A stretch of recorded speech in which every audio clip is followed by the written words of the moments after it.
जय भारत बच्चा लोग। तो हमने लास्ट लेक्चर में कुछ खिचड़ी पकाई थी।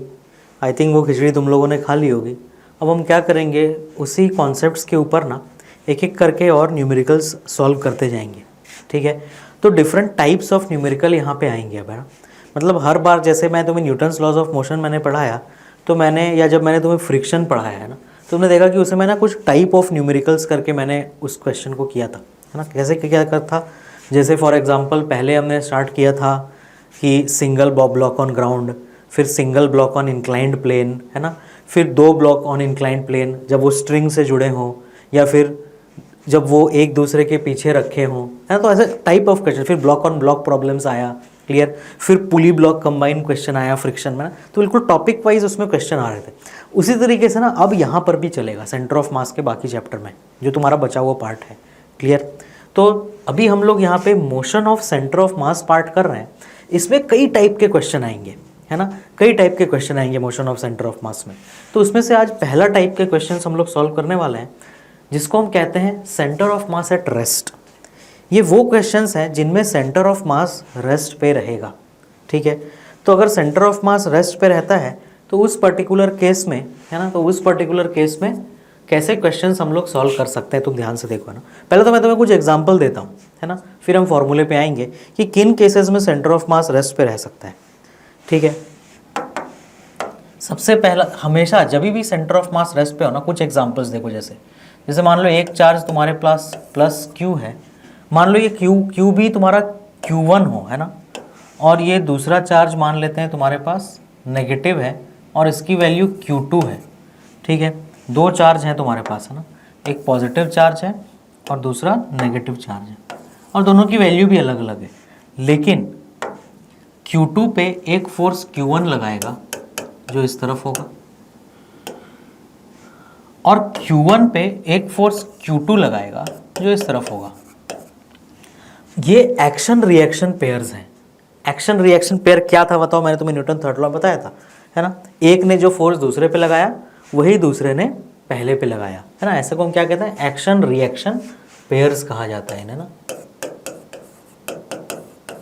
एक्शन रिएक्शन पेयर्स, है ना। पेयर मतलब जोड़े, है ना, दो।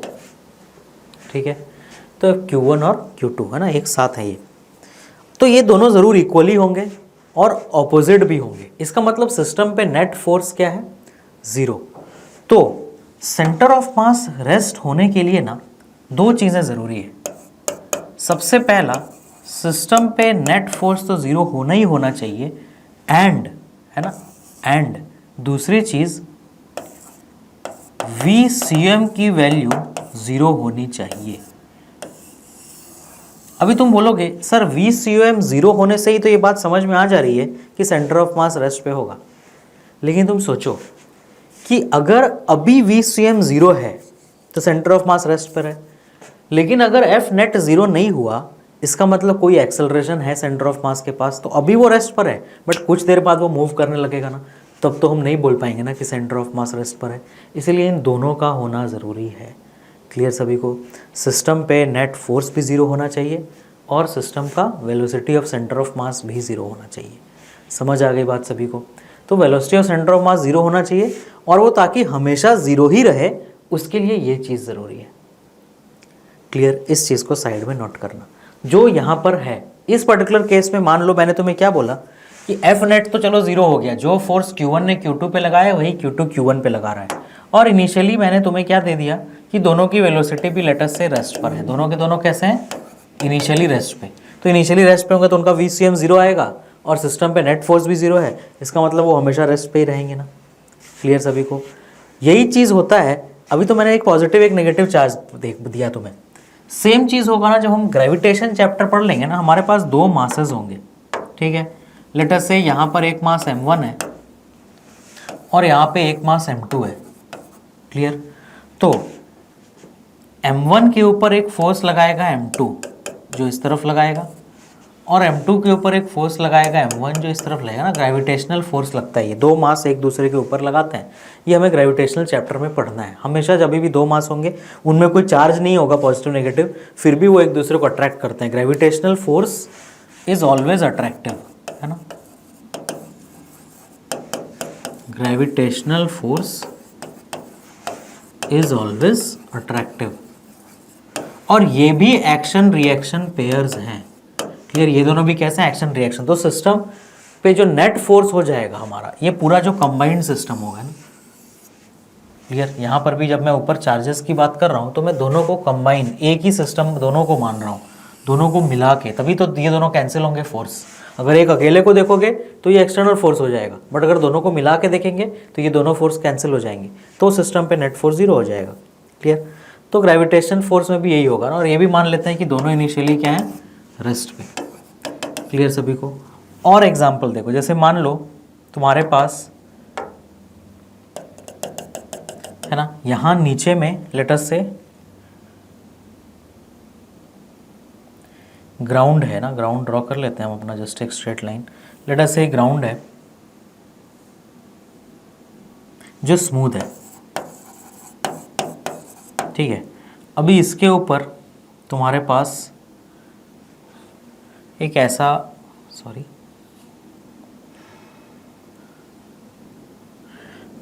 लेट अस से ये प्लैंक रखा हुआ है, इसे हम क्या कहते हैं, प्लैंक, है ना, लकड़ी का टुकड़ा, प्लैंक, ठीक है, PLANK, प्लैंक। इस पे लेट अस से 2 लोग खड़े हैं, ठीक है, person number 1, person number 2। Clear. और ये क्या कर रहे हैं, ये दोनों चल रहे हैं, ये प्लैंक के ऊपर क्या कर रहे हैं, चल रहे हैं। तो मान लेते हैं ये तुम्हारा m1 मास का है, ये m2 मास का है ना, m1 m2, और ये प्लैंक का मास लेट अस से mp है। तो man 1 plus man 2 plus plank, इसके ऊपर नेट एक्सटर्नल फोर्स 0 होगा। समझ आया सभी को क्या बोल रहा हूं मैं, m1 plus m2 plus Planck, है ना, ये तीनों के ऊपर F नेट 0 होगा। कैसे 0 होगा, ध्यान से देखो। अगर मैं सिर्फ मैन 1 की बात करूँ ना, ठीक है, तो तुम देखो y डायरेक्शन में तो mg और नॉर्मल सबके बैलेंस हो जा रहे हैं, इसीलिए मैं यहाँ पे सिर्फ x की बात कर रहा हूँ। साइड में तुम नोट भी करना कि y में मैं क्यों नहीं बात कर रहा, y में mg और नॉर्मल क्या है, बैलेंस है। इसको तुम बोलोगे सर ये तो हवा में उड़ गया, तो नॉर्मल कैसा, तो उसको ग्राउंड पे ले आओ, है ना, उसको उड़ाओ मत, वो ग्राउंड पर ही एक्चुअली उड़ नहीं रहा हो, ठीक है, ग्राउंड पे मतलब प्लैंक के ऊपर है। अभी देखो ध्यान से, है ना, जब हम ग्राउंड पे चलते हैं ना, तो क्या होता है, एक्चुअली में हम चल कैसे पाते हैं, ग्राउंड ना हमारे ऊपर आगे की तरफ फ्रिक्शन लगाता है, ठीक है। जब तुम ऐसे करके चल रहे हो तो हम कैसे चल रहे हैं, क्या अपने मसल्स के फोर्स से चल रहे हैं, नहीं, क्योंकि जो तुम्हारे मसल्स का जो फोर्स है ना, वो तो तुम्हारे ऊपर इंटरनल फोर्स हो जाएगा, क्योंकि वो तो तुम्हारे बॉडी का पार्ट है, तो तुम कैसे मसल से चलोगे। तो एक्चुअल में हम कैसे चलते हैं, हम ग्राउंड को ऐसे पीछे पुश करते हो, तुम चलते हो, तुम ऐसे पीछे पुश करते हो, तो ग्राउंड भी तुम्हें ऐसे आगे पुश करता है, ठीक है। हमारे चलने का बेसिक तरीका ये है, देखो ध्यान से। लेट अस से अगर ये ग्राउंड है, तो जब तुम्हारे पैर ऐसे ग्राउंड पे होते हैं ना, ऐसे, तो जब नीचे की तरफ, है ना, लेट अस से तुम्हारा फीट इस तरीके से है ग्राउंड पे, ना, तुम आगे की तरफ जा रहे हो, तो तुम क्या करते हो, जब आगे बढ़ रहे हो तो तुम ग्राउंड के ऊपर एक फोर्स लगाते हो इस दिशा में, तो ग्राउंड तुम पे इक्वल एंड ऑपोजिट फोर्स लगाता है इस दिशा में। इसी फोर्स को हम कॉन्टैक्ट फोर्स कहते हैं। और इस कॉन्टैक्ट फोर्स के 2 कंपोनेंट होते हैं, एक एक्स कंपोनेंट और एक वाई कंपोनेंट। एक्स होता है फ्रिक्शन, वाई होता है नॉर्मल। क्लियर। इस फ्रिक्शन के हेल्प से हम आगे बढ़ते हैं। समझ आया। तो अगर ये मैन इस प्लैंक पे चल रहा है, इसका मतलब मैन और प्लैंक के बीच में फ्रिक्शन है, तो मैन के ऊपर प्लैंक ने जो फ्रिक्शन लगाया होगा वो आगे की दिशा में लगाया होगा ऐसे। सिमिलरली अगर ये मैन भी प्लैंक पे चल रहा है इस दिशा में, तो इसके ऊपर फ्रिक्शन इस दिशा में लगा, मतलब जिस दिशा में चलते हैं वो फ्रिक्शन के कारण ही तो चल रहे हैं हम। मैं इधर जा रहा हूँ तो फ्रिक्शन मुझे इस दिशा में लग रहा है। समझ आया सभी को। तो फ्रिक्शन मैन के ऊपर ये एक्स डायरेक्शन में ये फोर्स है। वाई में mg नॉर्मल है, वो कैंसिल हो चुका है, इसलिए मैं उसकी बात नहीं कर रहा, मैं फिर से रिपीट करूँ, ठीक है। तो यहाँ पे फ्रिक्शन फ्रिक्शन, ठीक है। अब ये तो मैन, दोनों मैन के ऊपर फोर्स हो गया एक्स में ना, और तो कोई फोर्स नहीं है, वो अपना प्लैंक पे चल रहे हैं, है ना। तो बस इजीली इसका एफवीडी बना करके देख सकते हो दोनों मैन का अलग अलग, कि यही 2 फोर्स बनेंगे, ठीक है, एक्स में। अब प्लैंक के ऊपर ध्यान से देखो, ठीक है। मान लो मैं इस फ्रिक्शन को फ्रिक्शन 1 और इस फ्रिक्शन को फ्रिक्शन 2 बोल दूं, तो प्लैंक के ऊपर देखो, जो फ्रिक्शन प्लैंक ने मैन पे आगे की तरफ लगाया ना, मैन प्लैंक पे चल रहा है ना, तो ये फ्रिक्शन 1 मैन पे किसने लगाया होगा, प्लैंक ने लगाया होगा। सिमिलरली ये वाला मैन इधर लगा चल रहा है, तो ये वाला फ्रिक्शन भी मैन पे किसने लगाया होगा, प्लैंक ने। फ्रिक्शन का डायरेक्शन मैं कैसे पता कर रहा हूँ कि जिधर मोशन हो रहा है, जब हम ग्राउंड पे चलते हैं ना, है ना, एज वॉक जब करते हैं तो जिस दिशा में वॉक करते हैं उस दिशा में फ्रिक्शन लगता है। क्लियर सभी को। तो ये तुम्हारा फ्रिक्शन 1 और फ्रिक्शन 2। तो जब प्लैंक ने मैन पे फ्रिक्शन 1 इधर लगाया तो ये इसके ऊपर फ्रिक्शन 2 इधर लगेगा, और जब फ्रिक्शन 2 नहीं, फ्रिक्शन 1 ही लगेगा, है ना। ये कौन लगाएगा फ्रिक्शन 1 प्लैंक पे, मैन। सिमिलरली प्लैंक ने मैन पे फ्रिक्शन 2 इधर लगाया तो मैन M2 प्लैंक पे फ्रिक्शन 2 किधर लगाएगा, इधर। अब तुम ध्यान से देखो, अगर तुम सिर्फ इस मैन को अपना सिस्टम मानो तो ये फ्रिक्शन 1 उस पे एक्सटर्नल फोर्स होगा। ये सारे पॉइंट तुम्हें पॉइंट वाइज लिखने हैं, होगा ना, ये फ्रिक्शन 1 उस मैन पे एक्सटर्नल फोर्स, अगर मैं सिर्फ इस मैन को मानूं सिस्टम तो। सिमिलरली अगर मैं M2 को अपना सिस्टम मानूं तो ये FR2 उस पे एक्सटर्नल फोर्स होगा। अगर मैं M1 प्लस M2 को अपना सिस्टम मानूं, प्लैंक को छोड़ दूं, सिर्फ M1 और M2 को, तो तुम देखो ये FR1 और FR2 ऑपोजिट में तो हैं, बट जरूरी नहीं है ना ये इक्वल होंगे, जरूरी नहीं है, क्योंकि एक्शन रिएक्शन पेयर थोड़ी है। एक्शन रिएक्शन कौन कौन है, ये FR1 ये FR1, है ना। प्लैंक ने मैन पे लगाया, मैन ने प्लैंक पे। फिर ये FR2 भी एक्शन रिएक्शन है, प्लैंक ने मैन पे लगाया, मैन ने प्लैंक पे। ये FR1 और FR2 आपस में एक्शन रिएक्शन नहीं है, मतलब ये दोनों एक दूसरे पे नहीं लगा रहे, तो ये दोनों इक्वल हो ये जरूरी नहीं है। मतलब ऑपोजिट डायरेक्शन तो है, बट FR1 और FR2 इक्वल हो ये जरूरी नहीं है। तो फिर से सिस्टम पे नेट फोर्स 0 नहीं होगा। मैं फिर से रिपीट कर रहा हूँ, फर्स्ट पॉइंट क्या, अगर मैं M1 को अकेला सिस्टम मानूं तो FR1 एक्सटर्नल फोर्स आ जाएगा, तो नेट फोर्स 0 नहीं हुआ। अगर मैं M2 को अकेले सिस्टम मानूं तो ये FR2 उस पर एक्सटर्नल फोर्स आ जाएगा, तभी तो वो चल रहा है, तो फिर से सिस्टम पे नेट फोर्स 0 नहीं हुआ।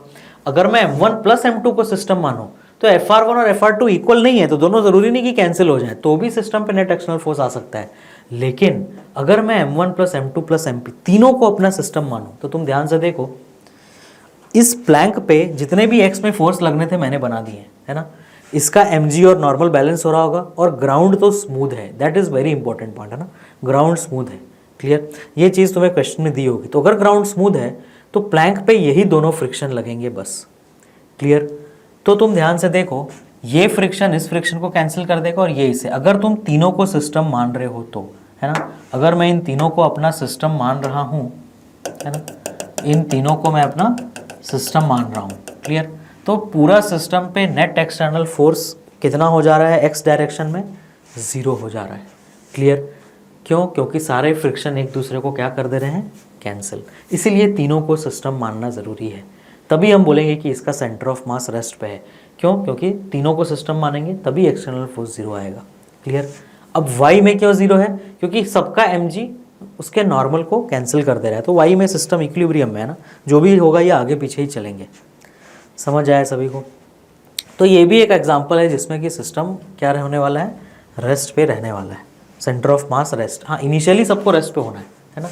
इसकी भी इनिशियल वेलोसिटी 0 होनी चाहिए, इसकी भी 0 होनी चाहिए, और इसकी भी 0 होनी चाहिए। मतलब इनिशियली VCOM 0 है, या फिर तीनों 0 ना भी हो, but M1 V1 plus M2 V2 plus M3 V3 मिला करके क्या होना चाहिए, 0 आना चाहिए। मतलब सेंटर ऑफ मास क्या है, रेस्ट पे। और क्योंकि सिस्टम पे नेट एक्सटर्नल फोर्स 0, सिस्टम मतलब तीनों का कंबाइन सिस्टम, इसीलिए क्या हो जाएगा यहाँ पे, सिस्टम पे net external force 0। That means हम इसमें centre of mass at rest है, ऐसा कह सकते हैं। क्लियर सभी को। तो मैंने तुम्हें कुछ एग्जाम्पल दिए यहाँ पे, है ना। अब हम क्या करेंगे, इसका फॉर्मूला बनाएंगे। तो तुम ध्यान से देखो, तो मुझे बताओ, क्या हमने change in position of centre of मास को dxcom बोला था, is equal to m1 dx1, है ना। ये हमने फॉर्मूला बनाया था लास्ट लेक्चर में, m3 dx3 and so on, whole divided by m1 plus m2 plus m3 and so on. तो मुझे बताओ, अगर सेंटर ऑफ मास रेस्ट पे रहता है, इसका मतलब ये वैल्यू 0 हो जाएगी ना। मतलब सेंटर ऑफ मास के पोजीशन में कोई चेंज नहीं आ रहा, वो तो रुका हुआ है ना। तो इसका मतलब मेरा जो मेन फॉर्मूला बनेगा दैट विल बी, देखो m1 m2 इधर आके 0 ही हो जाएगा, this will be m1 dx1 plus m2 dx2 plus m3 dx3 up to so on will be equal to 0। ये है centre of mass at rest का basic formula. Clear? m1 plus m2, ये तो 0 है क्योंकि सेंटर ऑफ मास रेस्ट पे है, तो ये इससे मल्टीप्लाई होकर 0 हो जाएगा, तो ये एक्सप्रेशन तुम्हारा मिलेगा। इसमें dx1 dx2 dx3 क्या है? Change in position of m1, dx2 is change in position of m2, dx3 is change in position of x3 and so on. But तुम्हें अब यहाँ पे एक चीज़ का ध्यान रखना है, क्या? Sign of dx1 dx2 dx3 is important, क्योंकि ये पोजीशन का चेंज है। याद रखना, अगर एक चीज़ टुवर्ड्स राइट मूव कर रहा है उसमें तुमने पॉजिटिव ले लिया, तो लेफ्ट वाले को क्या ले लोगे? अगर कोई लेफ्ट मूव कर रहा है उसको नेगेटिव लोगे। समझ आया सभी को? तो इस चीज़ को ध्यान में रखना है अपने को। क्लियर? आ जाओ, इस बेसिक कॉन्सेप्ट पे हम लोग क्वेश्चन करना स्टार्ट करते हैं, है ना, ताकि तुम्हें बात समझ में आए। m1 क्या है? पहले ऑब्जेक्ट का मास। dx1 क्या है? उसके पोजीशन में चेंज। dx2 dx3 ये कब होगा? जब हम x सेंटर ऑफ मास, मतलब सिस्टम x डायरेक्शन में रेस्ट पे। कभी कभी ऐसा भी हो सकता है कि वो सिर्फ x डायरेक्शन में सेंटर ऑफ मास रेस्ट पे हो बट y में मूव कर रहा हो सकता है ना। अगर कोई बॉडी y एक्सेस पे मूव कर रहा है तो मैं बोलूँगा ना कि उसके x में वेलोसिटी 0 है बट y में वेलोसिटी है ना। तो उस केस में तुम YCM equal to m1 dy1 m2 dy2 m3 dy3 बनाओगे, है ना। सिमिलरली ये फॉर ये इक्वेशन और क्या बन सकता है ना, ये पहला वाला इक्वेशन कब बनेगा? ये कब बनेगा? ठीक है, ये वाला तब बनेगा, ऊपर मैं लिख देता हूँ heading, when XCM remains at rest. मतलब सिस्टम का, ब्रैकेट में क्या लिखोगे? x coordinate of centre of mass does not change. क्या चेंज नहीं कर रहा है? x कोऑर्डिनेट चेंज नहीं कर रहा है। सिमिलरली जब y कोऑर्डिनेट चेंज नहीं करेगा तो क्या लिखोगे? dycm, है ना, इसको भी लिख लो, when YCM remains at rest. हाँ, उसके भी दो पार्ट हो गए, देखो ना। या फिर हम क्या बोलते हैं? When y coordinate of CM does not change. तो उस केस में क्या इक्वेशन बनाओगे? m1 dy1 plus m2 dy2 up to so on equal to 0। और इसमें भी dy1 dy2 सबका साइन ध्यान से लोगे। y डायरेक्शन है तो मतलब कोई चीज़ अगर ऊपर जा रहा है ना, तो y डायरेक्शन में उसका dy1 पॉजिटिव लोगे, तो नीचे जाएगा तो उसका dy2 नेगेटिव ले लोगे। क्लियर? चलो हम सीधा क्वेश्चन आते हैं। तो यहाँ पे ध्यान देखो, ये बोट की बात कर रहा है। तो लेट अस से, मान लो हमारे पास ना इधर, लेट अस से ये वाटर है, रिवर का सरफेस, और इसके ऊपर एक बोट है। सॉरी,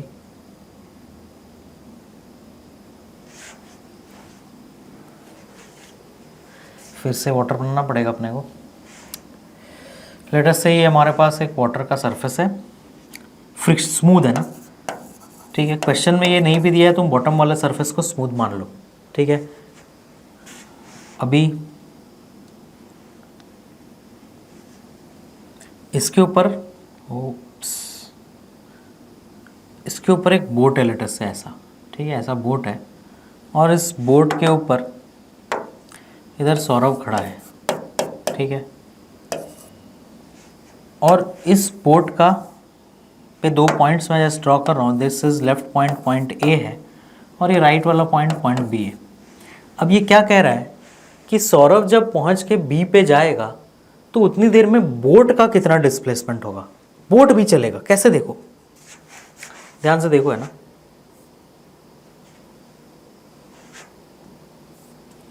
ये जो मैंने तुम्हें डायग्राम बनाया, अगर तुम सिर्फ बोट का FBD देखो, है ना, या प्लैंक, मैं बोलूँगा नीचे पानी है और ये बोट है, ठीक है, या फिर तुम यहाँ पे प्लैंक ही मान के चलो, या वहाँ पे प्लैंक का काम कौन कर रहा है? बोट, नाव एक। ये प्लैंक देखो, इस प्लैंक के FBD में x डायरेक्शन में एक फ्रिक्शन इधर है, एक फ्रिक्शन इधर है। अब ये FR1 FR2 का मैग्नीट्यूड अलग अलग हो सकता है क्योंकि एक्शन रिएक्शन पेयर नहीं है ना। तो अगर FR2 बड़ा होगा तो बोट राइट साइड चला जाएगा, FR1 बड़ा होगा तो बोट लेफ्ट साइड चला जाएगा। समझ आई बात तुम्हें? तो इस पर्टिकुलर केस में ना FR1 FR2 ये जो भी चीज़ें हैं ये इक्वल हो ये ज़रूरी नहीं है यहाँ पे, मतलब बोट ये प्लैंक भी मूव कर सकता है। समझ आया? तो तुमसे इस क्वेश्चन में यही चीज़ पूछा गया है। क्या पूछा गया है कि सौरभ जो है वो चलता हुआ इस पॉइंट तक पहुँचेगा तो उतनी देर में बोट का डिस्प्लेसमेंट कितना हो जाएगा। ठीक है, तो तुम कुछ भी क्वेश्चन कैसे सॉल्व करोगे देखो ना, क्वेश्चन में कुछ डेटा दिया है। लेट अस से सौरभ का जो मास है वो 50 kg है। ठीक है, बहुत हल्का हो जाएगा बेचारा, बट कैलकुलेशन में आसानी होगी। क्या क्या करें, चलो 50 रखते हैं, 60 कर लेते हैं। चलो बेचारे को कुछ खाना खिला दो। कैलकुलेशन तुम कर लेना, मैं जस्ट 60 कर ले रहा हूँ इसको। ठीक है, सौरभ का मास 60 kg है और मान लेते हैं जो बोट है हमारा लेट अस से ये 100 kg का है। ठीक है, तो जब तक सौरभ पॉइंट बी तक पहुंचेगा उतनी देर में बोट का डिस्प्लेसमेंट कितना होगा। क्वेश्चन कैसे सॉल्व करना है बहुत बहुत बहुत ध्यान से देखो। जितने भी मासेस हैं बॉडी में सबका डिस्प्लेसमेंट तुम्हें पता होना चाहिए। क्लियर? वेरी इंपॉर्टेंट पॉइंट यहाँ पे एक चीज़ इस फॉर्मूले में जो तुम्हें नोट करना है, जो मैं यहाँ बताना तुम्हें मिस कर गया। क्या है वो इम्पोर्टेंट पॉइंट? इम्पोर्टेंट पॉइंट ये है कि dx1 dx2 and all must be in same frame of reference, in same frame of reference. ठीक है, सेम फ्रेम ऑफ रेफरेंस में होना चाहिए। क्लियर? dx1 dx2 सब क्या होने चाहिए? सेम फ्रेम ऑफ रेफरेंस में होने चाहिए। क्लियर? मीनिंग क्या है इसका कि अगर तुम एक ऑब्जेक्ट का displacement with respect to ground ले रहे हो तो दूसरे का डिस्प्लेसमेंट भी विद रिस्पेक्ट टू ग्राउंड ही लेना है। तो हम जब भी क्वेश्चन सॉल्व करेंगे ना तो मैं सबका विद रिस्पेक्ट टू ग्राउंड ही करूंगा। तुम भी इस बात को याद रखना। आओ कैसे करेंगे अब इस क्वेश्चन को सॉल्व, देखो है ना। इसमें इस बोट का लेंथ भी दिया होता है। ठीक है, लेट अस से ये जो बोट है इसका लेंथ गिवन है तुम्हें 10 मीटर्स। यहाँ से यहाँ तक कितना है? 10। तो स्टेप 1 तुम क्या करोगे, तुम सबसे पहले ना बोट का कुछ डिस्प्लेसमेंट मान लो कि बोट किसी तरफ मूव कर रहा है।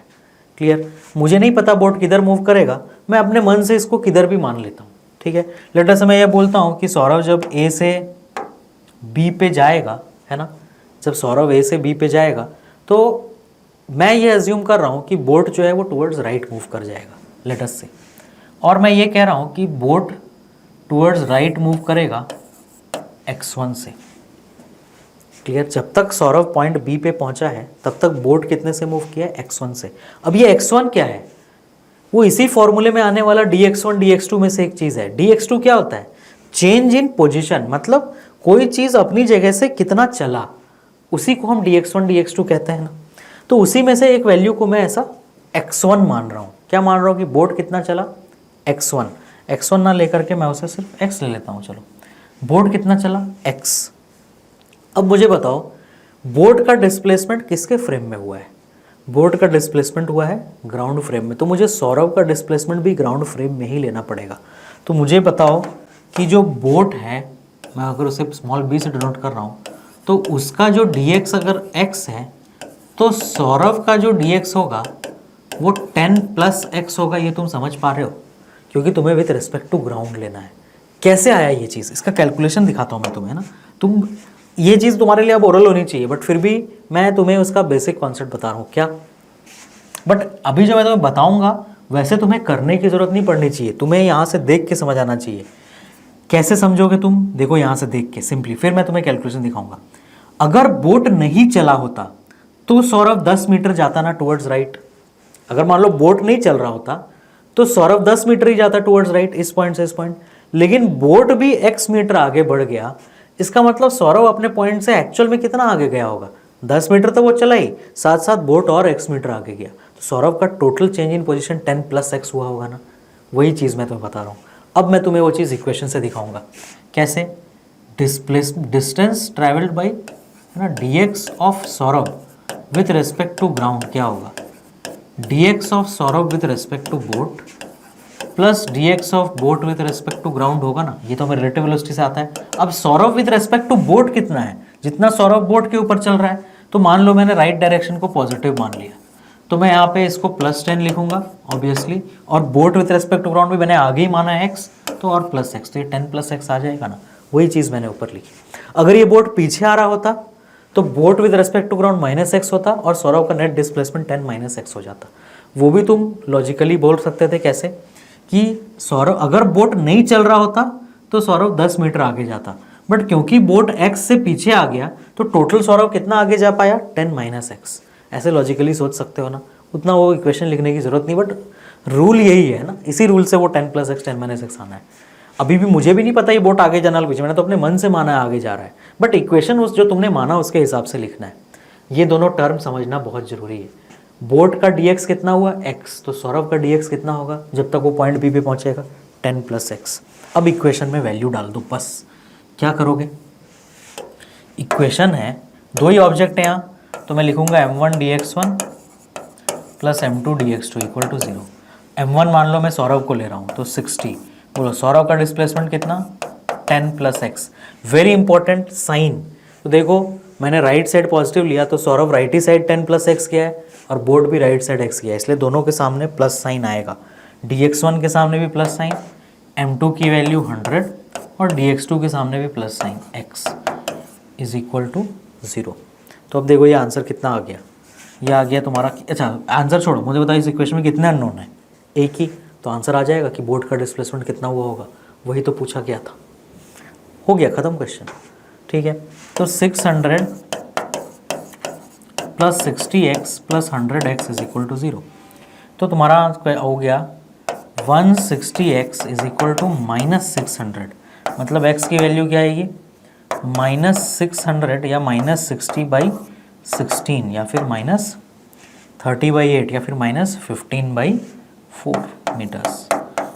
इसका माइनस का मतलब क्या हुआ, मतलब तुमने जो डायरेक्शन बोर्ड का माना आंसर उससे उल्टा है, तुमने राइट साइड माना बट आंसर क्या आया, negative. That means board towards left जाएगा 15/4 मीटर्स से, answer boat will move towards left by 15/4 metres, ठीक है। तो शुरू में अपने मन से किधर भी मान लो, अगर वो आंसर पॉजिटिव आ जाता है मतलब तुमने जो माना वो सही था। याद रखना क्या करोगे, इस चीज़ को साइड में नोट करना, शुरू में बोट का डिस्प्लेसमेंट अपने मन से कहीं भी मान लो, क्लियर। अगर वो आंसर पॉजिटिव आ गया मतलब तुमने जिधर माना वही सही है, बट अगर वो आंसर नेगेटिव आ गया मतलब तुमने जिधर माना उसका उल्टा होगा, क्लियर। आओ और एक क्वेश्चन करते हैं। अब इस बोट पे सौरभ और नेहा दोनों हैं, ठीक है। बोट कभी दोनों गए होंगे, क्या पता, घूमने फिरने, और ये दोनों एक बोट के ऊपर खड़े हैं, ठीक है। दिस इज़ आवर बोट जो पानी के ऊपर है, क्लियर। बोट का हमारा कलर गड़बड़ हो गया, हम अपने पुराने कलर पे चलते हैं ना, ताकि हम डिफ्रेंशिएट कर पाएँ। ये हमारा बोट, ठीक है। सेम लेता हूँ मैं मास बोट का 100 kg, क्लियर। नीचे का सरफेस स्मूथ है। सौरभ लेटस से, चलो इस बार सौरभ को इधर खड़ा करते हैं, है ना। ये हमारा सौरभ है, इसका मास 60 kg और ये हमारी नेहा है, ठीक है। कुछ इसे बाल दे देते हैं और इसका मास है 100 kg। ओह नहीं गड़बड़ हो जाएगा, बच्चे निराश हो जाएंगे। 50 kg रखते हैं, चलो ठीक है। ये नेहा है, इसका मास है 50 kg और बोट का लेंथ अभी भी मान के मैं चल रहा हूँ कितना, 10 मीटर्स, ठीक है। तो सौरभ को नेहा के पास जाना है, ऑब्वियस सी बात है, क्यों जाना है वो एक्सप्लेन करने की ज़रूरत नहीं है हमें। तो हमें ये पता करना है कि जब तक सौरभ नेहा तक पहुँचता है उतनी देर में बोट का डिस्प्लेसमेंट कितना हो जाएगा। नेहा कहीं नहीं जा रही, ठीक है, वो अपनी जगह पे रुकी है और तो सौरभ को नेहा तक पहुँचना है, क्लियर। तो उतनी देर में बोट का डिस्प्लेसमेंट कितना होगा। अब तुम ध्यान से देखो, है ना, तुम बोट का डिस्प्लेसमेंट अपने मन से किधर भी मान लो, है ना, फिर से। तो लेट अस से मैंने ये बोल दिया कि बोट x डायरेक्शन से आगे जा रहा है, ठीक है। अब m1, अब यहाँ पे कितने टर्म आएंगे, अब 3 टर्म होंगे, क्यों, क्योंकि m3 तीसरा मास भी है, समझ आया। हाँ, ये बोट पे मूव नहीं कर रही लेकिन बोट तो मूव कर रहा है ना, तो नेहा का net displacement with respect to ground वही होगा ना जो बोट का है, क्योंकि नेहा तो बोट पे खड़ी है। क्लियर? देखो ध्यान से ना, स्टेप वाइज करते हैं। सॉरी, मान लो इसको मैंने m1 मान लिया, इसको मैंने m2 मान लिया, और इसको ब्लैंक को मैंने m3 मान लिया। तो अपने को इक्वेशन क्या लिखना है? m1 dx1 plus m2 dx2 plus m3 dx3 equal to 0। अब देखो m1 कितना है? 60। बोलो, सबसे इंपॉर्टेंट टर्म यही है, क्योंकि ये खुद भी भाई मूव कर रहा है और ये बोर्ड भी भग रहा है। क्लियर? अब मुझे बताओ dx1 की वैल्यू कितनी होगी? कैसे सोचना है तुम्हें? अगर ये बोट नहीं मूव करता तो ये -10 मीटर जाता ना, क्योंकि लेफ्ट जाता पीछे से। अगर ये बोट नहीं मूव करता तो ये भाई -10 मीटर जाता, बट ये बोट राइट साइड गया है x से, तो इसका नेट डिस्प्लेसमेंट कितना है? -10 प्लस x। मतलब ये टोटल लेफ्ट साइड कितना जा पाया? -10 प्लस x जा पाया। हर बार ऐसे ही सोचना, जब बोर्ड भी मूव करे और ऊपर वाला भी मूव करे तो तुम ऐसा सोचना, पहले टर्म ये लिखना कि अगर ये बोट नहीं मूव करता तो ये कितना जाता। ठीक है? अब क्योंकि तुमने बोट को राइट साइड जाता हुआ माना है ना, तो अगर ये इधर -10 गया तो -10 तो ये जाता जब ये नया तक पहुंचता, अगर बोट नहीं मूव करता तो। बट बोट तो राइट साइड x से चला गया ना, तो बोट का डिस्प्लेसमेंट इसमें ऐड कर दोगे ना। फिर कौन सा इक्वेशन? मैं उसी इक्वेशन की बात कर रहा हूँ, ये वाला, Saurabh with respect to boat plus boat with respect to ground. ठीक है? इसी क्वेश्चन में अगर मैंने बोट को लेफ्ट माना होता तो क्या होता? अगर बोट रुका रहता तो सौरभ -10 जाता, बट बोट और x से पीछे गया तो और एक -x यहाँ कर देता, -10 -x हो जाता वो टोटल। क्लियर? मैंने बोट को आगे जाता हुआ माना, इसलिए मैं उसको वैसे ही छोड़ रहा हूँ। समझ आई बात? ये हो गया m1 dx1। अब m2 dx2 बोलो। m2 का मास है 50। नेहा का डिस्प्लेसमेंट ग्राउंड के रेस्पेक्ट में कितना होगा? सबका मैं ग्राउंड के रेस्पेक्ट में लिख रहा हूँ ना। बोलो, नेहा तो बोट पे खड़ी है, तो Neha with respect to ground उतना ही होगा जितना बोट का हुआ है ना। तो टोटल क्योंकि 0, क्योंकि तुम इस इक्वेशन को यूज़ करोगे, है ना, dx of Neha with respect to ground क्या होगा? वो होगा dx of Neha with respect to boat plus dx of boat with respect to ground होगा ना।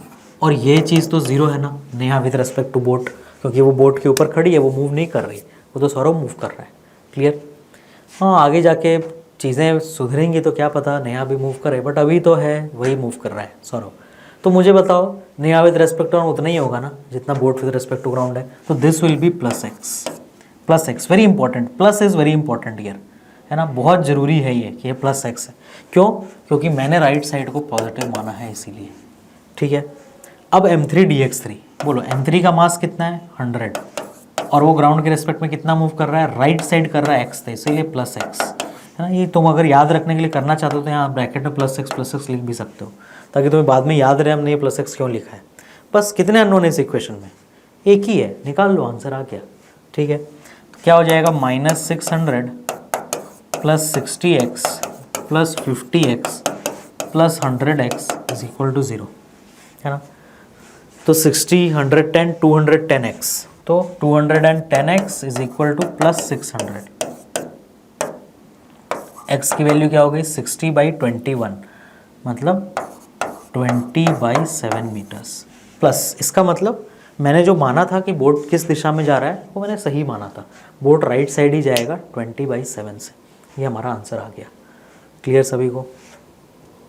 नेक्स्ट, अब इंटरचेंज देयर पोजीशन, है ना, when Saurabh and Neha interchange their position. मान लो ये बोट है, ठीक है, बोट अभी नहीं आया, बोट अब आएगा ना ये यार बार बार गड़बड़ हो जाता है। ये हमारा बोट है, लगता है मैं सौरभ नेहा को मिलने नहीं देना चाहता, इसीलिए ऐसा हो रहा है। ठीक है, ये बोट अभी इस पे लेट अस से नेहा इधर ही खड़ी थी हमारी, है ना, 60 kg की, नहीं नेहा 50 kg की थी, है ना, 50 kg की। इधर हमारा सौरभ खड़ा है 60 kg का, ठीक है, और ये हमारा प्लैंक है 100 kg का। प्लैंक क्या? बोट है ना। ये क्या कह रहा है कि जब सौरव एंड नेहा अपने पोजीशन इंटरचेंज कर लेंगे, मतलब सौरव नेहा की जगह आ जाएगा और नेहा सौरव की जगह चली जाएगी, मतलब सौरव नेहा की तरफ जाना चालू किया और नेहा भाग करके दूसरी तरफ चली गई, है ना, वो भाग के इस साइड आ गई। क्लियर, क्योंकि नदी में तो कूद नहीं सकती थी बेचारी, है ना, तो उसने क्या किया, वो उधर भाग गई। तो सौरभ यहाँ पहुँच गया, नेहा वहाँ पहुँच गई, तो उतनी देर में ये बोट का कितना डिस्प्लेसमेंट हुआ होगा। फटाक से क्वेश्चन करते हैं। बोट का लेंथ अभी भी है 10 मीटर। क्या तुम लोग खुद से ट्राई करना चाहते हो इसको स्क्रीन पॉज करके? खुद से स्क्रीन पॉज करके ट्राई करो, है ना, और फिर बताओ मुझे कितना आंसर आ रहा है। याद रखना साइन का बहुत बहुत इंपॉर्टेंस रखना, है ना, और हर बार वैसे ही सोचना जैसे मैंने तुम्हें समझाया साइन के बारे में सोचने में। चलो M1 M2 M3 सब सेम लो, ये M1 है, इसको M2 ले लो और इसको M3 ले लो, है ना, इस बोट वाले भाई को।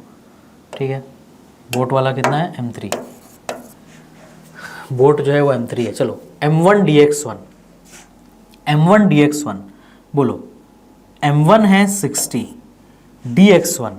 क्लियर, काम करता हूँ यहाँ मैं स्टेप वाइज लिखता हूँ, पता चला तुमने बाद में रिवाइज करना चालू किया, तुम यही भूल गए। M1 M2 M3 क्या था, तुम्हारा कोई भरोसा नहीं है। चलो अब M1 क्या है, 60। चलो भाई बोट को किधर मुंह मान ले, चलो फिर से राइट ही मानते हैं। मैंने मान लिया बोट राइट जा रहा है, कितने से, x से। तो मुझे बताओ सौरभ का डिस्प्लेसमेंट कितना होगा, -10 + x होगा ना, बिल्कुल, क्योंकि अगर बोट नहीं चलता तो ये -10 पहुंचा होता, बट x से बोट आगे भाग गया, तो नेट डिस्प्लेसमेंट सौरभ कितना हो, -10 + x। बोलो M2 नेहा का 50 kg का मास dx2। यदि बोट नहीं चल रहा होता तो नेहा 10 मीटर राइट जाती, बोट नहीं चल रहा होता तो नेहा 10 मीटर से राइट जाती, है ना, तो यहाँ पे तुम +10 लिख सकते हो याद रखने के लिए। बट क्योंकि बोट और आगे गया है x से, तो नेहा टोटल और x से आगे चली गई। क्लियर सभी को ये, प्लस M3 x3, तो M3 100 है, तो ग्राउंड के रेस्पेक्ट में उसका डिस्प्लेसमेंट कितना है, x = 0। कितने अननोन है इस इक्वेशन में, एक ही। सॉल्व करके x का आंसर निकाल लोगे। पॉजिटिव आया तो तुमने जिधर माना वो सही, नेगेटिव आया तो उसका उल्टा। खत्म क्वेश्चन। क्लियर सभी को? तो ये तुम्हारे ऐसे क्वेश्चन है, इसमें 2 क्या 10 मासेस भी एक के इधर मूव करते रहे, सौरव नेहा के साथ अगर एक अभिषेक भी आ गया तो कोई प्रॉब्लम नहीं होगी, है ना। बट हम क्वेश्चन को ऐसे लिखना हमें आना चाहिए, ठीक है। सौरव नेहा के बीच में प्रॉब्लम नहीं होगी, मैं नहीं बोल रहा, क्वेश्चन सॉल्व करने में प्रॉब्लम नहीं होगी, ठीक है। आओ अब थोड़ा और अच्छे लेवल के क्वेश्चन पे चलते हैं।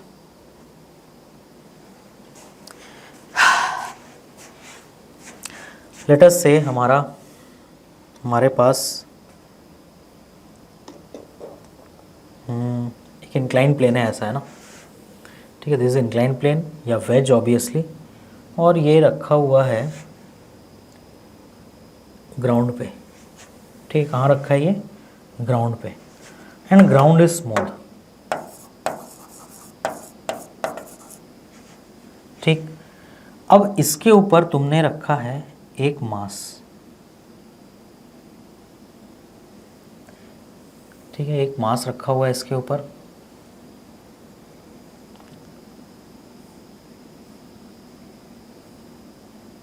लेट अस से लाइक दिस, ठीक है। ये मास को हम अभी पॉइंट मास मान के चलेंगे, मतलब ये जो मास है ये कैसा है, ये पॉइंट मास की तरह है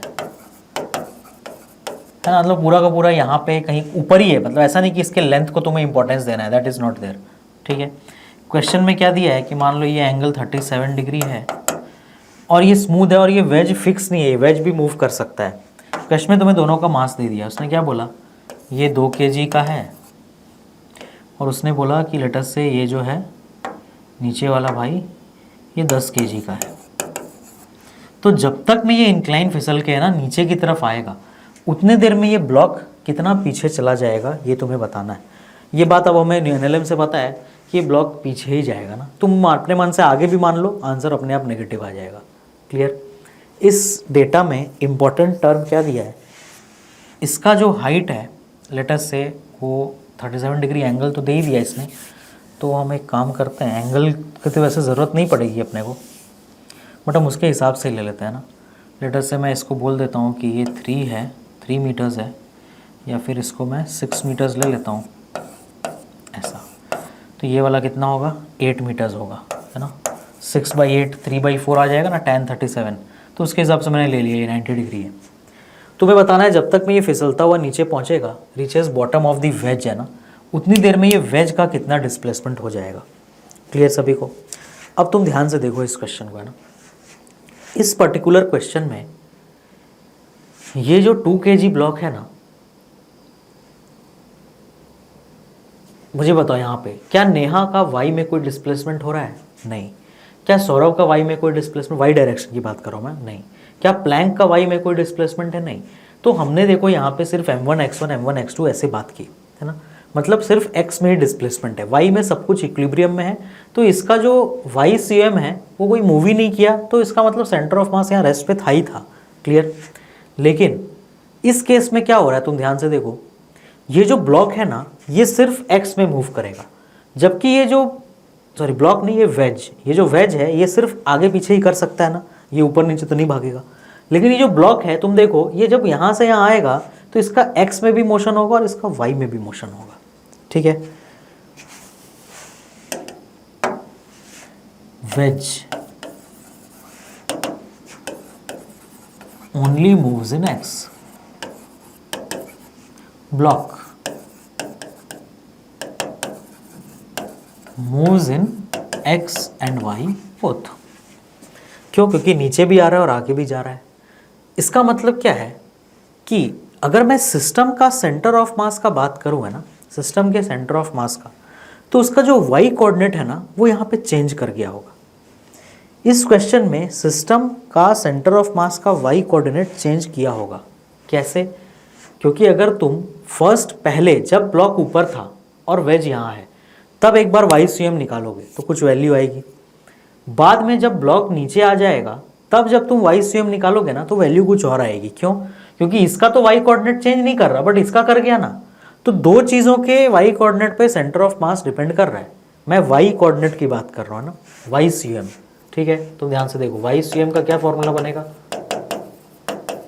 m1y1 plus m2y2 by m1 plus m2, ये फॉर्मूला बनेगा।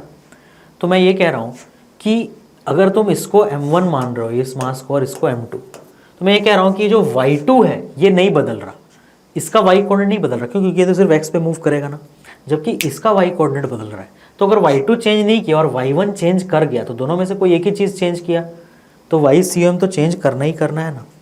समझ आई बात सभी को? तो चेंज कर जाएगा।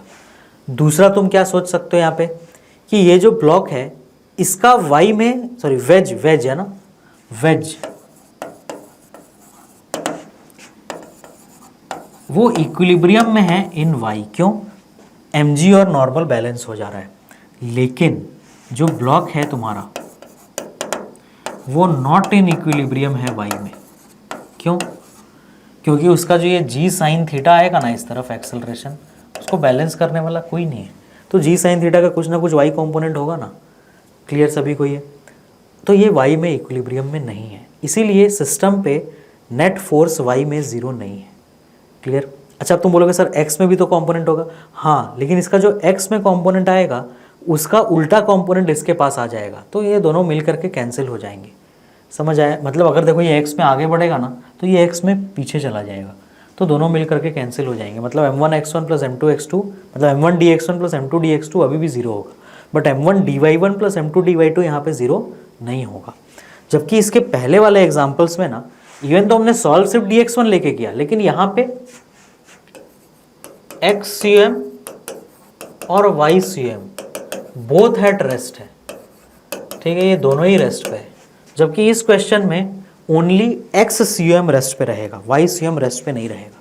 क्यों? क्योंकि इस g साइन थीटा का जो y कॉम्पोनेंट आएगा उसको कोई बैलेंस नहीं कर रहा। या फिर हम ये बोल सकते हैं कि y1 y2 में से एक चेंज कर जा रहा है, दूसरा चेंज नहीं कर रहा। अगर तुम्हें सेम रखना है yCM तो जितना y1 पॉजिटिव में चेंज करता y2 को उतना नेगेटिव में करना पड़ता, तो हो जाता ना बैलेंस।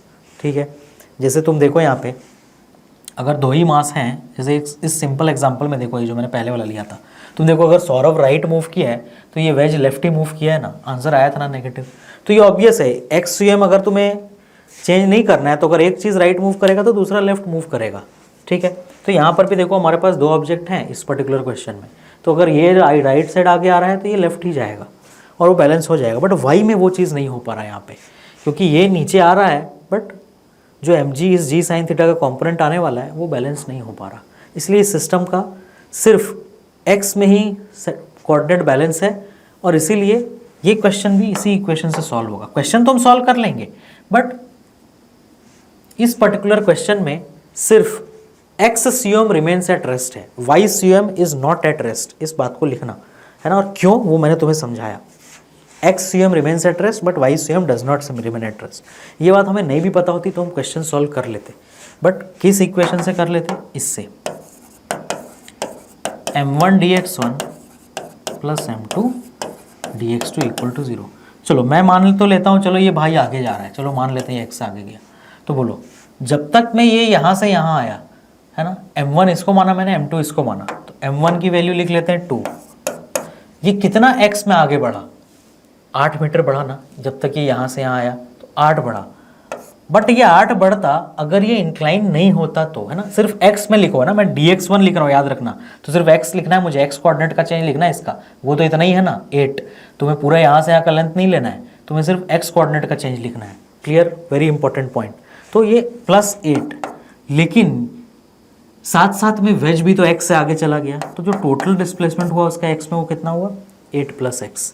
अब वेज का मास कितना, 10 kg, उसका नेट डिस्प्लेसमेंट x ही हुआ इक्वल टू 0। तो तुम ध्यान से देखो तुम्हारा आंसर आ गया ना, 16 + 2x + 10x इक्वल टू 0। तो यहाँ से तुम्हारा वैल्यू क्या है, 12x इक्वल टू -16। तो x की वैल्यू कितनी आ गई, -16/12 मतलब -4/3 मीटर्स। मतलब ये वेज पीछे जाएगा 4/3 मीटर्स से। ये तुम्हारा आंसर हो गया। क्लियर सभी को ये चीज़। तो इस क्वेश्चन में जस्ट मुझे तुम्हें एक एक्स्ट्रा बात ये बताना था कि ऐसे में ये y सीओएम एक का चेंज किया, दूसरे का नहीं किया, है ना, सिर्फ एक का y कोऑर्डिनेट चेंज किया, दूसरे का नहीं किया, इसका मतलब y सीओएम रेस्ट पे नहीं है बस। बाकी तो सॉल्यूशन उसी तरीके से किया हमने जैसा हमने पहले किया था, है ना। बाकी इन दोनों के बीच में जो फोर्सेस है वो कैंसिल हो रहे होंगे ना। अगर ये सरफेस रफ भी होगा, यहाँ पे नीचे स्मूथ होना ज़रूरी है ना, ये तुम्हें मैंने प्लैंक वाले में बता दिया। अगर यहाँ बीच का सरफेस स्मूथ भी होगा तो जो ये वेज 2 kg पे लगाएगा वही 2 kg वेज पे लगाएगा, तो वो सिस्टम पे नेट फोर्स 0 आ गया है। क्लियर। चलो एक और क्वेश्चन है ना, मान लो हमारे पास एक स्मूथ ग्राउंड है, ठीक है, दिस इज स्मूथ ग्राउंड,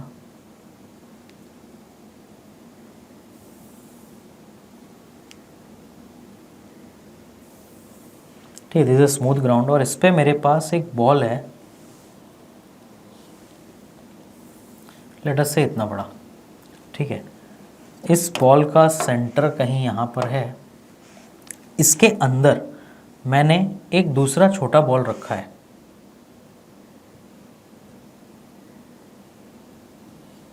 ठीक है, इसके अंदर मैंने एक दूसरा छोटा बॉल रखा है, और ये मैंने बिल्कुल एग्जैक्टली इसके हॉरिजॉन्टल पोजीशन पे रखा है ऐसा, ठीक है, सच दैट ये दोनों का जो हॉरिजॉन्टल वाला पोजीशन है यहाँ से वो बिल्कुल सेंटर वाली जो लाइन है वो बिल्कुल ऐसे जॉइन है, ठीक है, बिल्कुल ऐसे ज्वाइन हो रही है सेंटर वाली लाइन में, इसका रेडियस। और ये रेड वाले का सेंटर है यहाँ पे, ठीक है, सेंटर ये इस पॉइंट पे, और ब्लू वाले का सेंटर है इस पॉइंट पे। क्लियर। तो कैपिटल R ब्लू वाले का रेडियस है, मान लो मैंने ले लिया 5 मीटर, और स्मॉल r जो है वो रेड वाले का रेडियस है, मान लो मैंने ले लिया 1 मीटर। क्लियर। नीचे वाला सरफेस जो है वो स्मूथ है। अभी क्या है, ये जो अंदर में बॉल है ना, ये मान लो किसी ने पकड़ रखा है और इसको तुमने रिलीज किया, इस अंदर वाले बॉल को तुमने क्या किया, रिलीज किया। पूरा सिस्टम पहले से रेस्ट पे था, ठीक है। इन सारे क्वेश्चन में एक चीज लिख लो, सब कुछ पहले से रेस्ट पे है ना। प्लैंक वाले क्वेश्चन में भी सब कोई पहले रेस्ट पे था, है ना, ये और ये सब रेस्ट पे हैं, फिर सौरभ चलना शुरू किया और नेहा चलना शुरू की। सेम तरीके से यहाँ भी सब कुछ रेस्ट पे था, उसके बाद सौरभ चलना शुरू किया, क्योंकि इनिशियली VCM का 0 होना ज़रूरी है ना, ठीक है। और यहाँ पर भी बोट भी रेस्ट पर था और सौरभ भी रेस्ट पर था। क्लियर। तो सब कुछ इनिशियली रेस्ट पर ही है, centre of mass at rest का ही क्वेश्चन हो रहा है, ठीक है। तो ये तुमने क्या किया, इसको रिलीज़ किया और बड़ा बॉल भी तुमने रिलीज़ किया। तो जब ये जो बड़ा वाला बॉल है, सॉरी छोटा वाला बॉल है, ये जब इस बॉटम मोस्ट पॉइंट पे आ जाएगा, इस पॉइंट को एक नाम दिया गया है B, ठीक है, बॉटम मोस्ट पॉइंट को एक नाम दिया गया है पॉइंट B। तो जब बड़ा वाला बॉल जब छोटा वाला बॉल पॉइंट बी पे आ जाएगा, तुम उसको छोड़ोगे तो ये गिरता हुआ आएगा ना इधर, तो छोटा वाला बॉल पॉइंट बी पे आ जाएगा, उतनी देर में इस बड़े वाले बॉल का कितना डिस्प्लेसमेंट हुआ होगा ये मुझे बताना है। क्लियर सभी को? तो ध्यान से देखो कैसे करेंगे इस क्वेश्चन को। अच्छा, दोनों का मास, ठीक है, लेट अस से बड़े वाले बॉल का जो मास है वो मान लेते हैं 5m है, और छोटे वाले बॉल का जो, या 5m नहीं, उसको 2m मान लेते हैं, चलो ना। बड़े वाले बॉल का मास 2m है और छोटे वाले बॉल का जो मास है लेट अस से वो सिर्फ m है, ठीक है। बड़े वाले बॉल का मास कितना है? 2m और छोटे वाले का m, ठीक है। अब इसे सॉल्व करना है कि जब तक ये घूमता हुआ इधर आ जाएगा उतनी देर में बड़े वाले बॉल का कितना डिस्प्लेसमेंट होगा, ठीक है। तो फिर से तुम देखो, ये वही क्वेश्चन है जिसमें YCM is not at rest, है ना, क्योंकि बड़े वाले बॉल का Y centre of mass change नहीं कर रहा, बड़ा वाला बॉल सिर्फ X पे मूव करेगा, जबकि इस छोटे वाले का Y centre of mass change कर रहा है। क्लियर?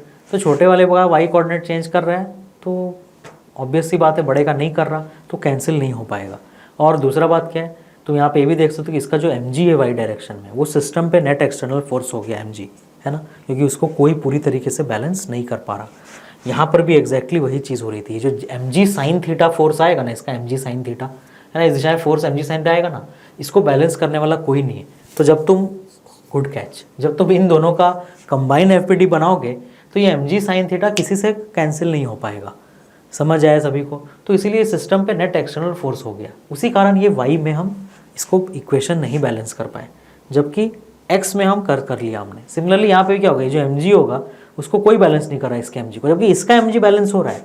इसका mg ग्राउंड के नॉर्मल से बैलेंस हो जाएगा ना बड़े वाले बॉल का, बट इसके ऊपर तो नॉर्मल इस डायरेक्शन में लग रहा है ना, इसके नीचे तो ग्राउंड है ही नहीं, तो ये mg धड़ाम से नीचे गिरेगा, तो सिस्टम पे वो वाला mg नेट एक्सटर्नल फोर्स हो जाएगा जो इस छोटे बॉल पे लग रहा है। किस दिशा में? y में, इसलिए इसका YCM रेस्ट पे नहीं होगा, XCM रेस्ट पे होगा, मतलब x डायरेक्शन में नेट फोर्स जीरो होगा जरूर, है ना। इस पर्टिकुलर एग्जांपल में y डायरेक्शन में नेट फोर्स जीरो नहीं है, इसीलिए y centre of mass rest पे नहीं आया, जबकि x डायरेक्शन में नेट फोर्स जीरो होगा। क्यों? क्योंकि तुम ध्यान से देखो, जो नॉर्मल इसके ऊपर इधर से ब्लू वाला लगा रहा है, ये सेम नॉर्मल इसके ऊपर लगा रहा होगा ना, तो x में सारे फोर्स अभी भी कैंसिल हो रहे हैं, बट y में नहीं हो रहे, तो हम x में अपना इक्वेशन लिखेंगे। चलो बोलो, ध्यान से देखो, अभी तुम ये बोल सकते हो ना कि मेरे पास 2m मास इस पॉइंट पे रखा हुआ है और m मास इस पॉइंट पे रखा हुआ है ना। अब क्या होगा, ये वाला बॉल इधर आ जाएगा, ठीक है। तो जब वो बॉल इधर आ जाएगा तो उसके सेंटर ऑफ मास का कितना डिस्प्लेसमेंट हुआ होगा, बोलो। मान लेते हैं कि ये वाला बॉल इधर आ गया, ठीक, तो मुझे बताओ x में, सिर्फ x की बात कर रहा हूँ मैं ना, क्योंकि मैं इक्वेशन क्या लिखने वाला हूँ, मैं इक्वेशन लिखने वाला हूँ m1 dx1 plus m2 dx2 equal to 0। मान लो इसको मैंने m1 मान लिया और इसको मैंने m2 मान लिया, लेट अस से, ठीक है। तो जब ये बॉल इधर पहुंच जाएगा तो उसका dx2 कितना होगा, तो उसके लिए पहले मैं क्या अज्यूम कर रहा हूँ कि लेट अस से जो बड़ा वाला बॉल है ना, वो राइट साइड मूव कर गया है x से, ठीक है, जिससे मैंने बार बार बोट का मैंने डिस्प्लेसमेंट x पहले से मान लिया, ये सब कुछ इस बड़े वाले बॉल के अंदर मूव कर रहा है, तो मैंने बड़े वाले बॉल का displacement with respect to ground कितना ले लिया, x। लास्ट टाइम जो काम बोट कर रहा था पिछले वाले क्वेश्चन में, यहाँ पे वही काम क्या कर रहा है बड़े वाला बॉल, और वही काम इसके जस्ट पहले वाले क्वेश्चन में वेज कर रहा था। समझ आया? तो बोट के ऊपर सौरभ नेहा मूव कर रहे हैं, मतलब बोट एक फ्रेम ऑफ रेफरेंस है, वेज के ऊपर ब्लॉक मूव कर रहा था, इस बड़े बॉल के अंदर छोटा बॉल मूव कर रहा है, इसीलिए बोट, वेज और ये बड़ा वाला बॉल, ये तीनों का डिस्प्लेसमेंट, वो तीनों ग्राउंड पे मूव कर रहे हैं, तो उनका डिस्प्लेसमेंट मैंने ग्राउंड के रिस्पेक्ट में x मान लिया। अब उसके हिसाब से मैं इस छोटे वाले का निकालूंगा, जैसा मैंने पहले भी किया, वेज का पहले x ले लिया और फिर उसके हिसाब से मैंने क्या किया, वेज का x लेके इस ब्लॉक का निकाला। सिमिलरली पहले मैंने बोट का x लिया और उसके हिसाब से सौरभ और नेहा का डिस्प्लेसमेंट हम निकाल रहे थे। अब यहाँ ध्यान से देखो, मुझे बताओ कि कितना x में डिस्प्लेसमेंट हुआ इसका, छोटे वाले बॉल का। याद रखना 5 मीटर कौन सा लेंथ है, 5 मीटर इज यहाँ से यहाँ तक पूरा, है ना, या फिर मैं बोलूँ x में तो यहाँ से लेकर के इधर तक पूरे एंड तक इज 5 मीटर्स। क्लियर। तो पहले सेंटर ऑफ मास कौन सी लाइन पे था, पहले सेंटर ऑफ मास इस लाइन पे था। कितनी दूर था वो यहाँ से, बोलो 1 मीटर इसका रेडियस था तो ये 4 मीटर दूर था ना, बोलो ये 4 मीटर की दूरी पे था ना सेंटर ऑफ मास इससे। अब ये सेंटर ऑफ मास यहाँ आ गया तो मुझे बताइए x में कितना मूव किया, 4 मीटर किया ना। अगर तुम उसको 5 ले लोगे रॉन्ग हो जाएगा क्वेश्चन। ये जो छोटा वाला बॉल का सेंटर ऑफ मास यहाँ है ना, तो तुम्हें तो क्वेश्चन पॉइंट मास की तरह सॉल्व करना है, तो तुम दोनों बॉल का सेंटर ऑफ मास देखो। ठीक है, छोटा वाला बॉल का सेंटर यहाँ था तो वो 4 मीटर ही पीछे आएगा ना जब तक वो यहाँ से यहाँ आ गया। मैं सिर्फ सेंटर ऑफ मास के मोशन की बात कर रहा हूँ, इतना ही पीछे आया ना वो बिटवीन दीज 2 पॉइंट्स। पहले सेंटर ऑफ मास यहाँ था, अब यहाँ है, तो x में वो कितना पीछे आया, 4 मीटर, क्योंकि ये डिस्टेंस 4 मीटर है। क्लियर। अभी तुम देखो मैं इक्वेशन लिख रहा हूँ, m1 किसको लिया मैंने, m1 मैंने 2m को लिया। मैं कौन से डायरेक्शन को पॉजिटिव मान रहा हूँ, राइट साइड, तो इसका डिस्प्लेसमेंट x है तो 2m into plus x. m2 है m, बोलो dx2 कितना होगा।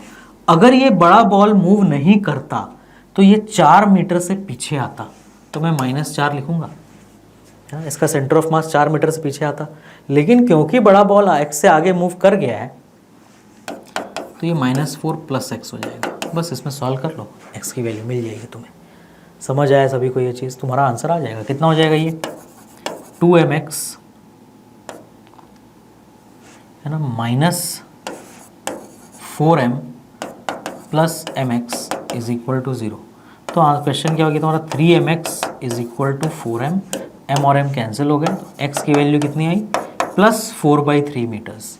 मतलब ये जो बड़े वाला बॉल है वो 4/3 मीटर से आगे बढ़ जाएगा, या फिर इसका सेंटर ऑफ मास 4/3 मीटर से आगे बढ़ जाएगा जब तक में ये छोटा वाला नीचे गिर के आएगा।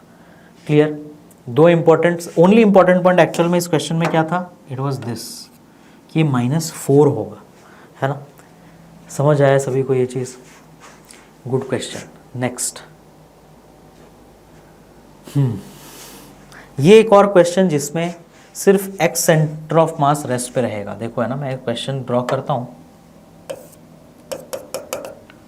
ठीक है, ये एक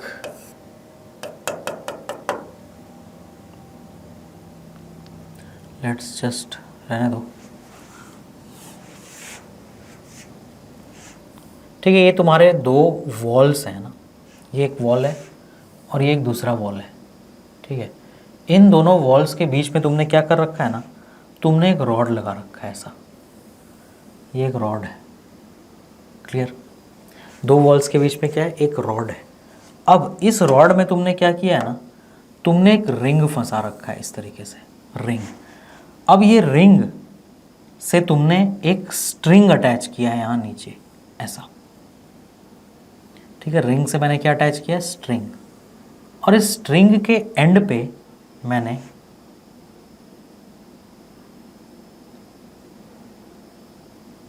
एक ब्लॉक बांध दिया, अटैच कर दिया यहाँ पे ना, इस तरीके से। क्लियर। तुम देखो ये क्या डायग्राम है ना, ये रिंग है जो स्लाइड कर सकता है इस रॉड के ऊपर। क्लियर। ये एक रॉड लगाया है तुमने यहाँ पे, ये रॉड के ऊपर ये रिंग स्लाइड कर सकता है। ठीक है, अब इसमें तुमने एक स्ट्रिंग बांधा। तुम सोच रहे हो सर ये ऐसे हॉरिजॉन्टल कैसे, तो नीचे गिर जाएगा, है ना। ये वॉल है साइड में, तो एक्चुअली वो हॉरिजॉन्टल इसलिए क्योंकि तुमने इसे पकड़ रखा है, और फिर तुमने यहाँ से इसको क्या किया, ब्लॉक इज रिलीज्ड, है ना, ब्लॉक इज रिलीज्ड। ठीक है, क्वेश्चन में डेटा गिवन है कि जो रिंग है उसका मास 2 kg है और जो ब्लॉक है लेटर से उसका मास 3 kg है। तुमने इसको रिलीज़ किया ऐसे, है ना, और ये जो स्ट्रिंग है उसका भी कुछ लेंथ गिवन है, लेटर से 5 मीटर्स। स्ट्रिंग का लेंथ कितना गिवन है, 5 मीटर्स। तुमने इसको रिलीज़ किया। ठीक है, तो सिस्टम पे x डायरेक्शन में नेट फोर्स 0 होगा। कैसे होगा वो तुम दोनों का FBD बना करके खुद से समझो। ठीक है, y में इसके mg को बैलेंस करने वाला कोई नहीं है, तो ये भी वो क्वेश्चन है जिसमें सिर्फ X U M remains at rest है, वाई यू एम रेस्ट पे नहीं रहेगा। ठीक है, ये चीज़ें साइड में मैं बार बार नहीं लिखूंगा, तुम हर क्वेश्चन में खुद से लिखो कि कौन सा कोऑर्डिनेट रेस्ट पे रह रहा है और कौन सा नहीं और क्यों। यहाँ पे mg को फिर इसके mg को कोई बैलेंस नहीं कर रहा, देखो ना, ये 3 kg का तो y कोऑर्डिनेट चेंज करेगा ना, जबकि ये रिंग सिर्फ इस रॉड पे स्लाइड करेगा, रिंग का y कोऑर्डिनेट चेंज नहीं कर रहा। क्लियर? तो ये बोल रहा है कि जब ये सीधा हो जाएगा तो उस पर्टिकुलर केस में जब तक ये स्ट्रिंग पूरा वर्टिकल हो जाए तो उस पर्टिकुलर केस में रिंग का डिस्प्लेसमेंट उतनी देर में कितना हुआ होगा। ऑब्वियस सी बात है ना, अगर ये ब्लॉक ऐसे घूमता हुआ नीचे आएगा तो ब्लॉक का मोशन लेफ्ट होगा, मतलब रिंग टुवर्ड्स राइट आएगा, वो होना ही पड़ेगा ना, तभी तो सेंटर ऑफ मास रेस्ट पे रहेगा। क्लियर? किस डायरेक्शन में? एक्स डायरेक्शन में, है ना, क्योंकि वाई में क्या हो रहा था, इसका वाई चेंज कर रहा है, इसका नहीं कर रहा, तो नहीं हो पाया। जबकि अगर इसका एक्स चेंज करेगा इधर तो इसका भी एक्स चेंज करना होगा ना, अगर ये लेफ्ट आ रहा है तो इसको राइट जाना पड़ेगा, तभी तो सेंटर ऑफ मास रेस्ट पे रहेगा। तो कितने से जाएगा वो तुमसे पूछा जा रहा है। क्लियर? तो हम क्या मान लेते हैं फिर से सिंपल सी चीज़ कि ये जिसमें ये अटैच्ड है, लेट अस से ये जो तुम्हारा रिंग है, मैंने मान लिया कि एक्स से आगे चला जा रहा है, रिंग क्या कर रहा है, एक्स से आगे जा रहा है। ठीक है, रिंग को मैं अपना m1 बोल देता हूँ, ब्लॉक को मैं m2 बोल देता हूँ। अब मैं इक्वेशन लिखता हूँ,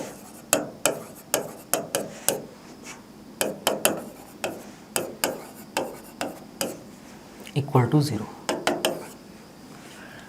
तो तुम ध्यान से देखो m1 dx1, अब तुम देखो इसको मैंने x क्यों लिया, मैंने इसका x क्यों नहीं लिया, सिंपल सी चीज़, क्योंकि जितना भी ये लेफ्ट मूव करके आएगा ना उसके ऊपर असर पड़ेगा इस रिंग के राइट मूव करने का, क्योंकि रिंग जो है उससे स्ट्रिंग अटैच्ड है ना, इस पॉइंट पे स्ट्रिंग का अटैचमेंट है रिंग से। क्लियर? तो जितना रिंग आगे जाएगा ऑब्वियस सी बात है स्ट्रिंग और ब्लॉक सब आगे चल जाएंगे, मतलब ये जो ब्लॉक है वो इस रिंग के फ्रेम ऑफ रेफरेंस पे मूव कर रहा है ना। जैसे इसके पहले वाले क्वेश्चन में क्या था, छोटा बॉल बड़े बॉल के अंदर मूव कर रहा था, ब्लॉक वेज के ऊपर मूव कर रहा था और सौरभ और नेहा बोर्ड के ऊपर मूव कर रहे थे। लेकिन इस पर्टिकुलर केस में ये जो ब्लॉक है वो इस रिंग के साथ मूव कर रहा है, मतलब रिंग के ऊपर मूव कर रहा है, तुम ऐसा मान सकते हो। रिंग का जितना डिस्प्लेसमेंट होगा उसका असर पड़ेगा ब्लॉक के डिस्प्लेसमेंट पे, है ना। अगर मैं रिंग को खींच के इधर ले जाऊंगा तो ब्लॉक भी उतना ही उधर चला जाएगा। क्लियर? क्योंकि ये वाला लेंथ 5 मीटर हमेशा कांस्टेंट रहना है, length of string will not change. Clear? तो रिंग अगर राइट जाएगा तो ये भी राइट जाएगा, रिंग लेफ्ट जाएगा तो ये भी लेफ्ट आएगा। मतलब अब जो पिछले वाले क्वेश्चन में वेज बड़ा वाला बॉल और बोट काम कर रहा था वो इस क्वेश्चन में ये रिंग करेगा।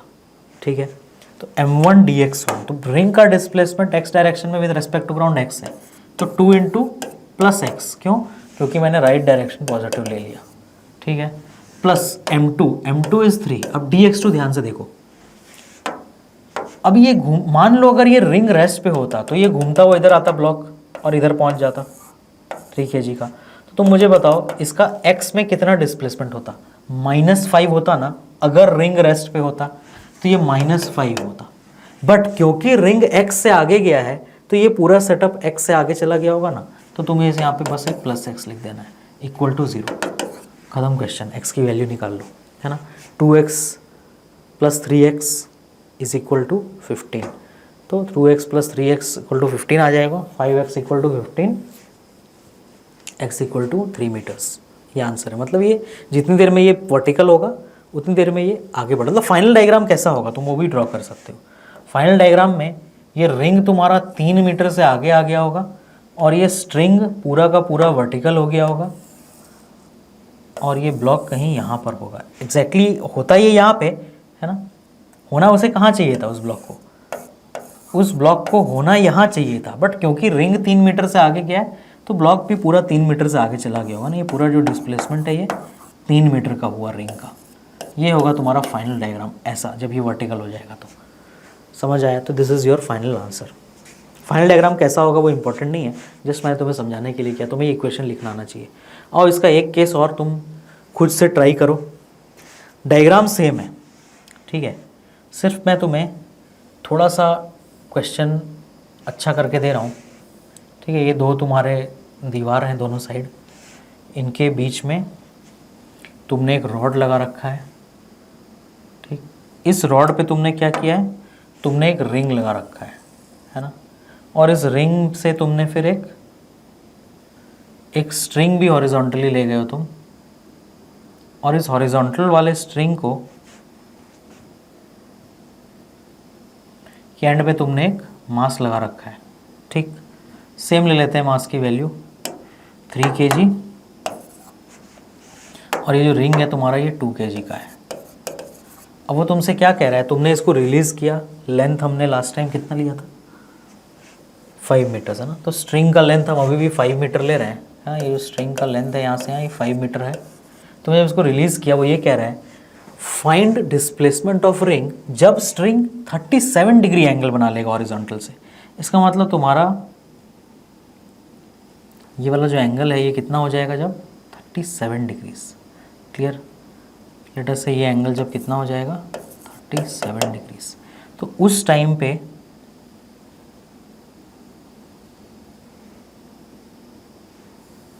ये ब्लॉक जब इधर पहुंचेगा, है ना, 3 kg वाला, तो उतनी देर में रिंग का कितना डिस्प्लेसमेंट हो गया होगा तुम्हें बताना है। ठीक है, क्वेश्चन को ट्राई करो। याद रखना रिंग मूव कर रहा है। ये तो तब डायग्राम बनता जब रिंग मूव नहीं करता ना, यहाँ पहुँचता, बट वो कह रहा है कि हॉरिजॉन्टल से वो 37 डिग्री का एंगल बना रहा है। तो आओ क्वेश्चन को करते हैं ध्यान से। फिर से यहाँ पे सिर्फ एक्स यू एम ही रेस्ट पे रहेगा, इसलिए m1 dx1 plus m2 dx2 equal to 0। इसको मैं m1 कह रहा हूँ और इसको मैं m2 कह रहा हूँ। ठीक है, m1 इज़ 2 kg, मान लेते हैं ये कितने से आगे गया, लेट अस से ये x से आगे गया, तो m1 dx1 क्या होगा 2 इंटू प्लस एक्स। क्यों? क्योंकि मैं राइट डायरेक्शन को पॉजिटिव मान रहा हूँ। ठीक है, अब अगर रिंग मूव नहीं करता तो ऐसा ही डायग्राम आता ना, तो तुम मुझे बताओ क्या इसके हेल्प से मैं बता सकता हूँ कि ये कितना मूव किया होगा। देखो ध्यान से, मैंने यहाँ से एक वर्टिकल डायरेक्शन खींचा, मुझे बताओ ब्लॉक का जो x में डिस्प्लेसमेंट हुआ वो इतना ही हुआ ना। फिर अब ये इतना कितना है, अगर रिंग मूव नहीं करता तो इतने से लेफ्ट आता, क्योंकि पहले इसका x कोऑर्डिनेट यहाँ था, अब x कोऑर्डिनेट इतने से शिफ्ट किया ना जब मैं यहाँ परपेंडिकुलर बनाऊंगा तो। अब ये लेंथ कितना है वो पता करते हैं। देखो ये 5 मीटर है, इसमें कोई डाउट नहीं, तो ये 5 cos 37 होगा ना, यहाँ से यहाँ 5 cos 37 है ना, ये वैल्यू कितनी होगी 5 cos 37। तो ये कितना बचा 5 है ना, क्योंकि यहाँ से यहाँ 5 था, ये 5 cos 37 है, तो ये कितना बचा 5 माइनस 5 cos 37। मतलब वो इतना मूव किया होता, अगर रिंग नहीं मूव करता तो उतना वो x में आता, उसका x कोऑर्डिनेट इतने से चेंज करता। सीधी सी बात है ना, यही लेंथ है ना जितने से x कोऑर्डिनेट चेंज किया, क्योंकि पहले ये यहाँ पे था, अब ये यहाँ है, तुम्हें x में चेंज चाहिए सिर्फ, तो तुम्हें तो सिर्फ इतना लेंथ चाहिए ना। मतलब ये पहले जहाँ भी था और अब जहाँ है उसका x में चेंज चाहिए तुम्हें सिर्फ, तो मैं वही लेंथ यहाँ पे फाइंड कर रहा हूँ। क्लियर। तो पहले ये 5 था, ठीक है, अब ये 5 cos 37 हो गया इधर से ना, इस पॉइंट से, तो x में कितना मूव हुआ है ना 5 माइनस 5 cos 37, और 5 cos 37 होता है 4, तो आ गया 1। मतलब ये 1 मीटर से लेफ्ट आता कब 1 मीटर से लेफ्ट आता, ये कब, अगर रिंग मूव नहीं करता तब। तभी तो ऐसा डायग्राम, तभी तो ये पॉइंट यहीं से चालू होता ना। रिंग अगर मूव नहीं करता तभी तो तुम इस पॉइंट को यहाँ चालू करते, बट एक्चुअली में तो रिंग x से आगे आ गया है। इसका मतलब m2 की वैल्यू तुम यहाँ 3 डालोगे, और dx2 में अगर रिंग मूव नहीं करता तो ये कितना लेफ्ट आता 1 से, तो -1। लेकिन क्योंकि रिंग x से मूव किया है तो तुम्हें इसका टोटल डिस्प्लेसमेंट आगे x लिखना पड़ेगा। क्लियर सभी को ये चीज़। तो तुम्हें हर बार जब भी जो ऑब्जेक्ट किसी दूसरे फ्रेम के ऊपर मूव करता है उसका डिस्प्लेसमेंट लिखना है। तुम देखो बार बार मैं सेम वर्ड्स रिपीट कर रहा हूँ। पहले उसका डिस्प्लेसमेंट निकाल लो x में, अगर ये नहीं मूव करता तो कितना होता, और फिर उसमें रिंग का जो डिस्प्लेसमेंट है वो ऐड कर दो। बस इसमें से आंसर निकाल लो, आंसर आ जाएगा 2x minus 3 plus 3x equal to 0। तो 5x इक्वल टू 3, तो x की वैल्यू 3/5 या फिर 0.6 मीटर्स, मतलब ये 0.6 मीटर से आगे आएगा। और रिंग 37 डिग्री जो स्ट्रिंग है वो उस वक्त 37 डिग्री का एंगल बना रहा होगा हॉरिजॉन्टल से। तो ये तुम्हारा centre of mass at rest वाले हमने सारे क्वेश्चन किए। नेक्स्ट लेक्चर में हम इसके आगे बढ़ेंगे, मिलेंगे नेक्स्ट लेक्चर में। जय भारत। और शानदार लेक्चर्स के लिए आप हमारे चैनल को YouTube पे सब्सक्राइब कर सकते हैं, गूगल प्ले से डाउनलोड कर सकते हैं, या फिर हमारा वेबसाइट advaitachievers.com पे विजिट कर सकते हैं। हमारे YouTube चैनल का नाम है अद्वैत अचीवर्स, और हमारे गूगल प्ले ऐप का भी नाम है अद्वैत अचीवर्स। विद्यार्थी देवो भव, जय भारत।